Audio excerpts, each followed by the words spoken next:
It's 628 kilometers worth of stage from Smara to El Galaoya. It should be some tough racing. Let's take a look at what happened. The Dakar Rally certainly is a story of man and machine against the elements, a story of human endeavor. Every single morning, the competitors must drag themselves exhausted out of their beds and head off on another 600-kilometer stage, racing against each other, racing against time, and of course racing against those elements. Now, the shifting sands of the Sahara Desert are millions of centuries old, but time is all important to each of these competitors as they fight it out in those sand dunes. Now, if you get lost in those sand dunes, of course, the results could be disastrous. Now, disastrous could also turn into tragedy because you may never be found out in the middle of the desert. The competitors, of course, have got some aid and a way of not getting lost. Alfie Cox standing here with his KTM. Alfie, just tell me about the road book. Just take us through the road book and how it does actually work. All right, Dave, every day, this is basically what my dashboard looks like. This is the road book that we're given in the evening as we arrive at the bivouac. And as you can see, our highlight, when there's a big direction change, that's the course we're going there. That is obviously a danger. When there's an exclamation mark at 2, one of those things at high speed, you finish. So those are very, very important. That's why you always make it in red. My trip master is telling me the time, the speed, and the distance that I'm going at. The trip master and the road book I've got to keep in synchronization all day. The 2 GPSs, we only run 2 GPSs because you have to have a backup. I mean, it can fail. It's electronic things electronic things can fail. It's always better to have 2 GPS, especially when you're out in the desert. I mean, never can they... Work? Tell us about the GPS. Well, what happens is it's already pre-programmed. The organizers are pre-programmed, and every evening they will give us a code. We punch the code into the GPS, and it brings up the next day's stage.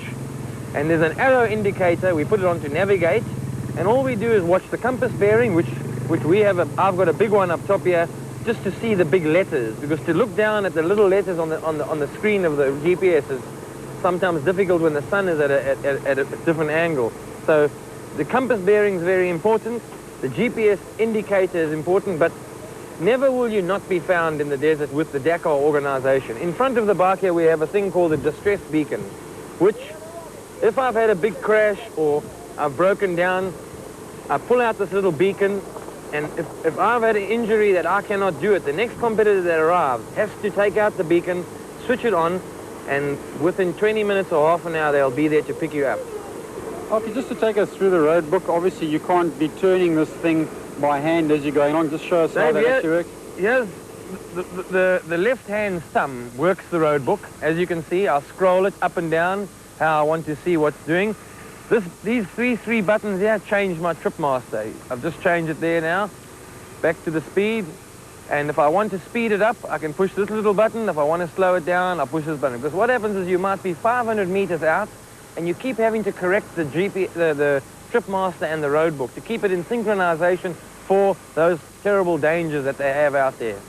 600 Ks a day. Seconds absolutely count. You're doing 190 Ks per hour.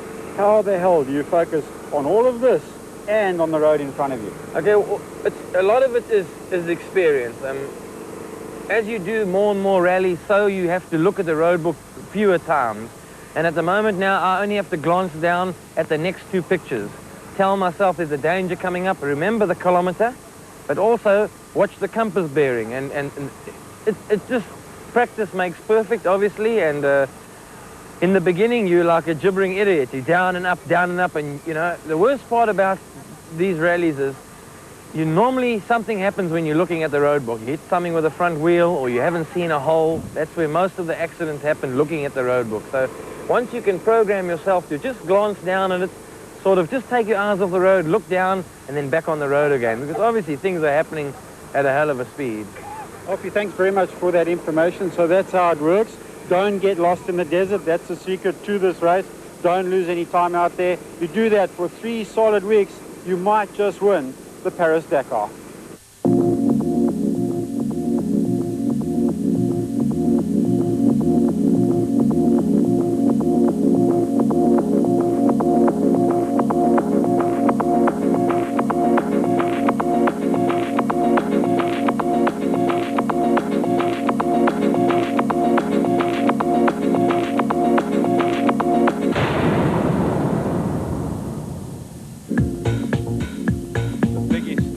of the Dakar 2001 sees the crews go from Smara to El Halaweya, but some unfortunate and bad news for Ribeiro in one of the service trucks after he hit a landmine.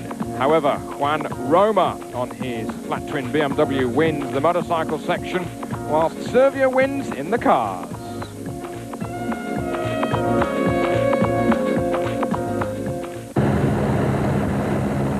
So, the service truck number 501 was following the route today, and it actually crossed the landmine, and the driver of the car, Portuguese driver Eduardo Ribeiro, has unfortunately lost a foot, and he is en route back home to Portugal. But of course, the difficulties between Morocco and Mauritania coming into sport.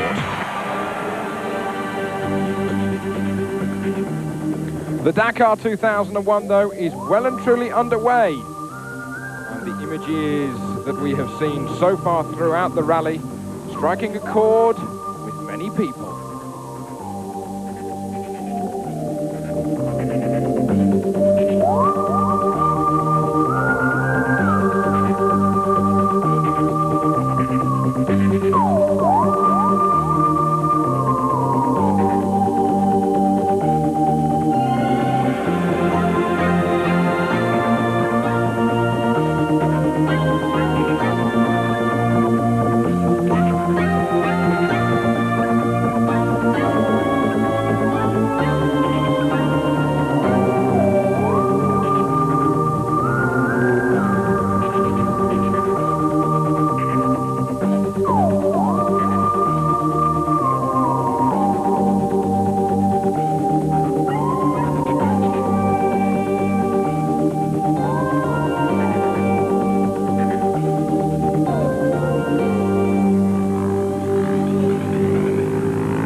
Moncassin feeling the Dakar in more ways than one.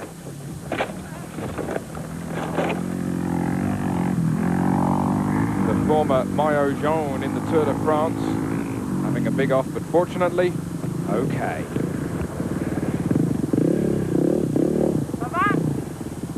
He says here, I went over the top. First crash? Yeah, he says his first crash, but hopefully my last. Speaking here with Antoine Morels. Says, how do you like this stage? He said, well, it's very good, and I'm 50 years old, but I'm keeping many of the younger guys behind me. It's a good day today.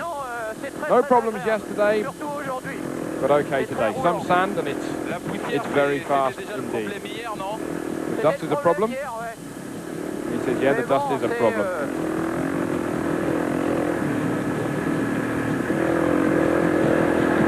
Mais ça va très très bien là, c'est sablonneux, c'est tout ce qu'on veut. C'est très roulant aujourd'hui.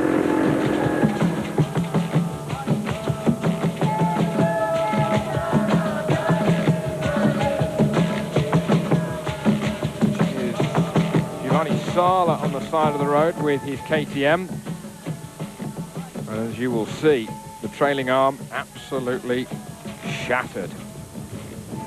Difficile riparare, praticamente 10 chilometri da qua. He said about 10 kilometers before this spot, I felt the arm have a problem, but I tried to keep going, but in the end, as you can see, it has broken completely. And I'm just going to have to wait for my truck to arrive and give me some assistance.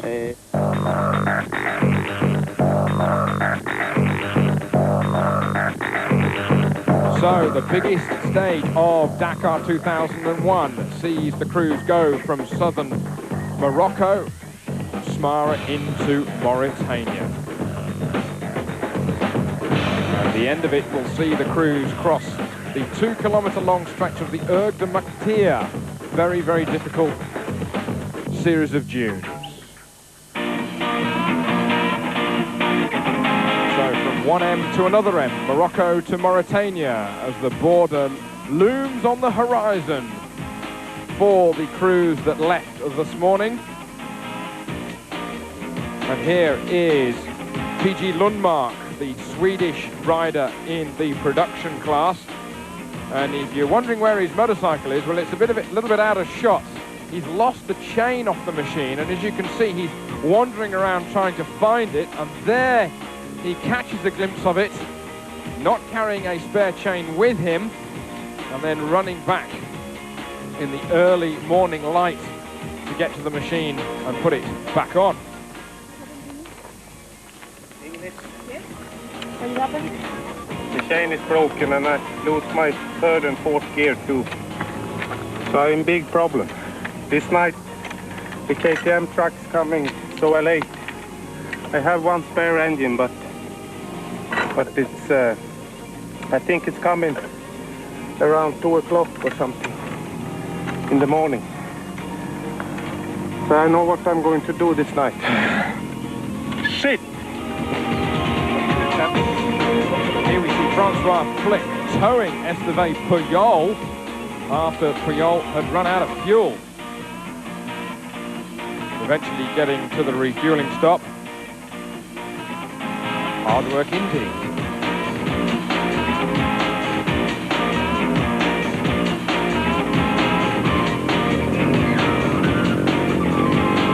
Francois Flick eventually continuing on today to finish 10th on the stage on his number 22 KTM, completing the stage in a time of 5 hours and 46 minutes.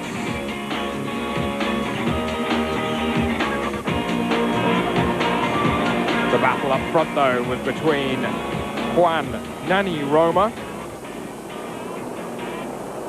Fabrizio Mioni and Richard Sanks, the trio of them going through the desert.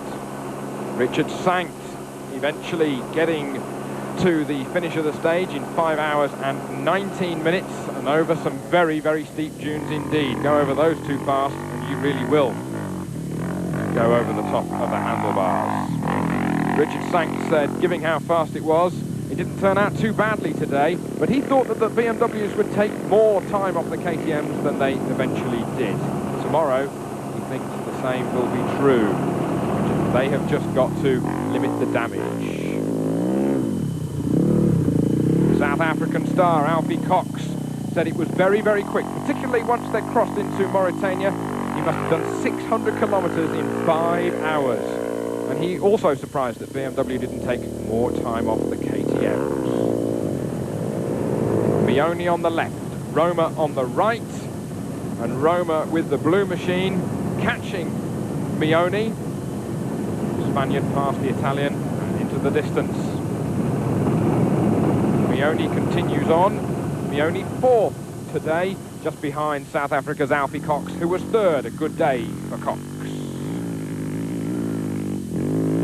Jordi Arcaron's fifth position on the stage today, giving away just under 9.5 minutes to stage winner Roma. And Arcaron's fourth overall.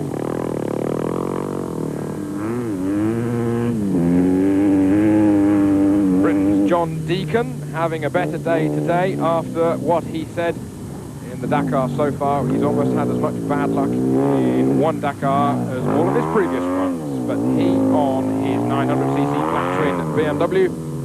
Deacon getting to the finish in 6th today on the stage, 10th overall.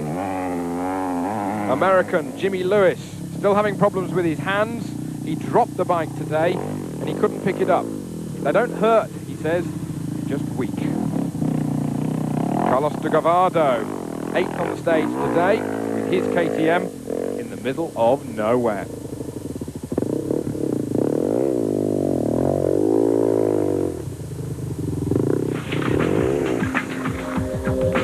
Now here is Juan Roma approaching the finish, well ahead on time, approaching what essentially is the end of 383 kilometers of rough and sometimes smooth desert riding. But Roma approaching the end of the stage from actually the wrong direction. But of course, as long as you enter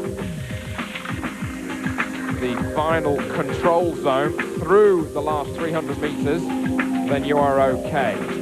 Look for the white boards on the right-hand side. He has to go the correct way into those boards. Does the right-hand turn over the rocks. Now he goes through the first set of boards.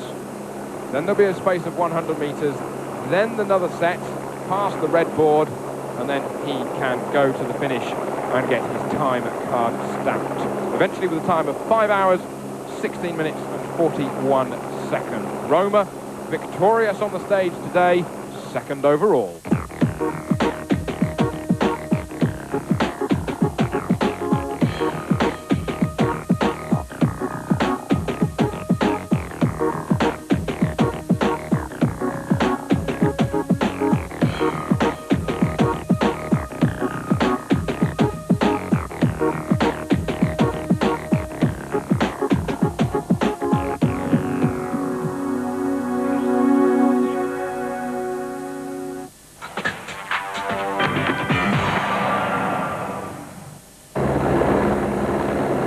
Speed limits are in force on the road sections, but with no specific speed limits for many of the places the Dakar goes through. It's just a question of reasonable speed for all of the competitors. Le 200 est passé à 65. Number 200, that's Schlesser, 65 kilometers an hour. A reasonable speed. It might be 50, it might be 60, it might be 70. It is a qualitative judgment. Some people getting caught out. Many children are here in the village, and we have to be seen to slow the drivers, otherwise they get a fine of $1,000 US. Any money that we do take off them, though, it does go to charity. Watch your speed.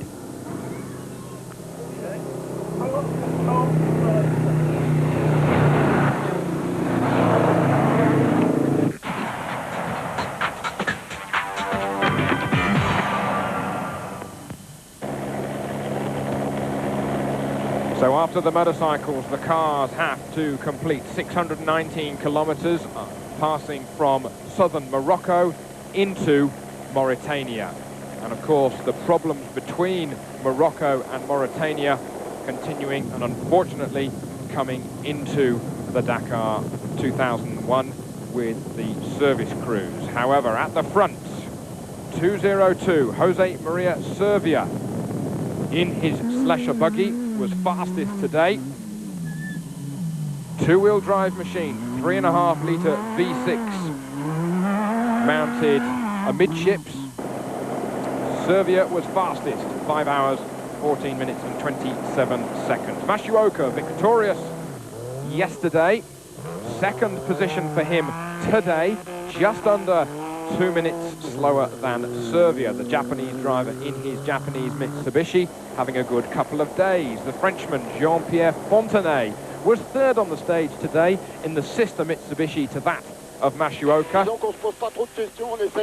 He says, we live the race day in, day out. What happened to Schlesser will not change anything for us. Of course, he's talking about what happened to Schlesser yesterday.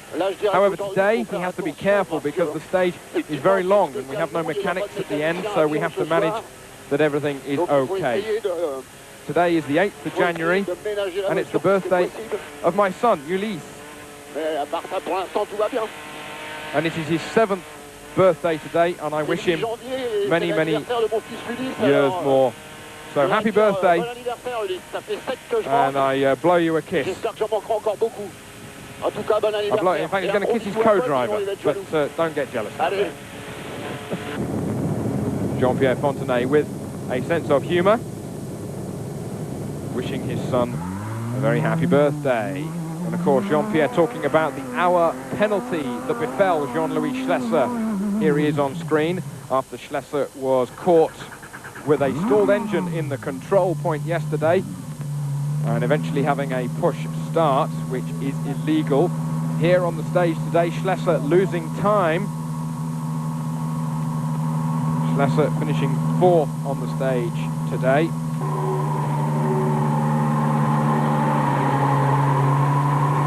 And with all the weight on the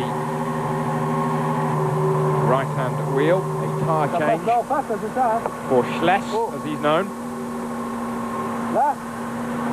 Deciding which way to go with his co-driver, and off they go. You can see the cable that can inflate and deflate the pressure of the rear tyres as to the terrain that they go over. Two-wheel drive. Is it a hindrance? Is it an advantage? It's still a matter of discussion amongst all of the competitors, the engineers, the press, and indeed the world over. But with Jean-Louis going for a hat-trick on the Dakar, there can't be anything too much wrong with it the previous years. Fortunately, the wind was up today, and you can see the dust being pushed away out of the view of Jutta Kleinschmidt here, who was fit fastest today in her Mitsubishi, but quite a bit of a gap between fourth place Schlesser and Kleinschmidt in fifth. A gap of 12 minutes indeed, whereas there were 5 minutes covering the top four machines. Portuguese driver Sousa, in his modified Mitsubishi, he was another 5 minutes behind Jutta Kleinschmidt. Sousa in 6th position.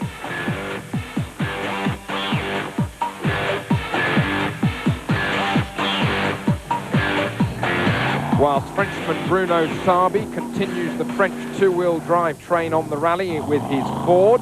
Sarbi, former European rally champion, 7th position on the stage for him today, but 39 minutes back of Serbia. No windscreen, of course, with these Fords. Full-face helmets with an air supply for the crew.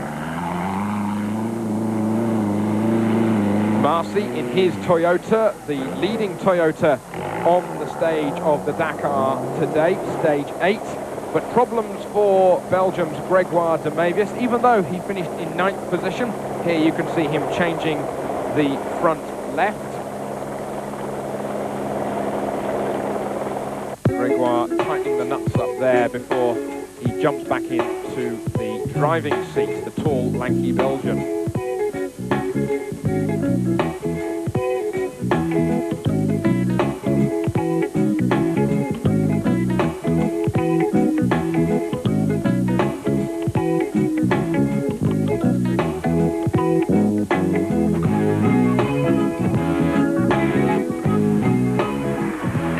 On board with Stefan Herard.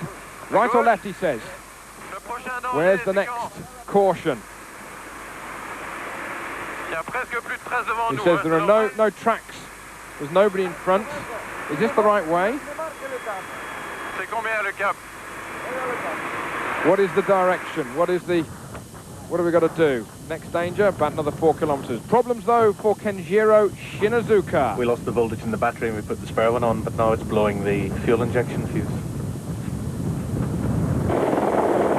Ulster's Fred Gallagher there. I guess everything.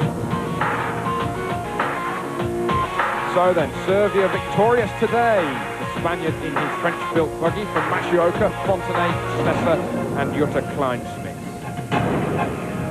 Overall, therefore, Serbia leads overall, 11.5 minutes ahead of Fontenay, Mashioka, Sousa and Kleinschmidt. Schlesser with his 1 hour penalty is 6th.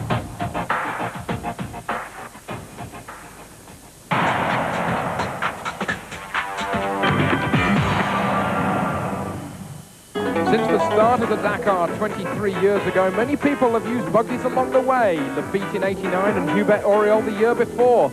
And then, of course, the arrival of Jean-Louis Schlesser in '91, and he has done all but one of the Dakars since then. And today, we've certainly got some different buggies competing, such as Belgium's Stefan Herard with his VW TDI engine machine. He says it's awful to drive. When I go over the bumps, it makes such a racket, I think it'll fall apart. The other day, I punctured, but even though the noise was terrible, I thought it was just normal. Then it started to move around quite a lot, and the noise got worse, and I thought that the engine had gone. We have a lot of work to do with it, but every day is a surprise.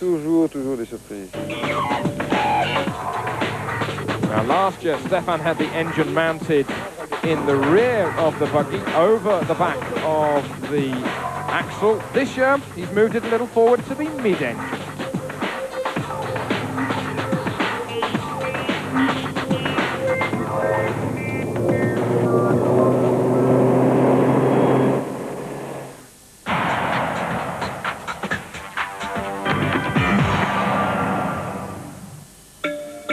Tomorrow's stage is a marathon loop stage of 518 kilometers. Major navigational stage, essentially like a sailing race, with the buoys being replaced by control points. The road book is just 2 pages, just to help you over the pass to Kalawea. The service vehicles therefore stay all day at the bivouac. Join us tomorrow for the result of 518 kilometers of stage 9 on the Dakar.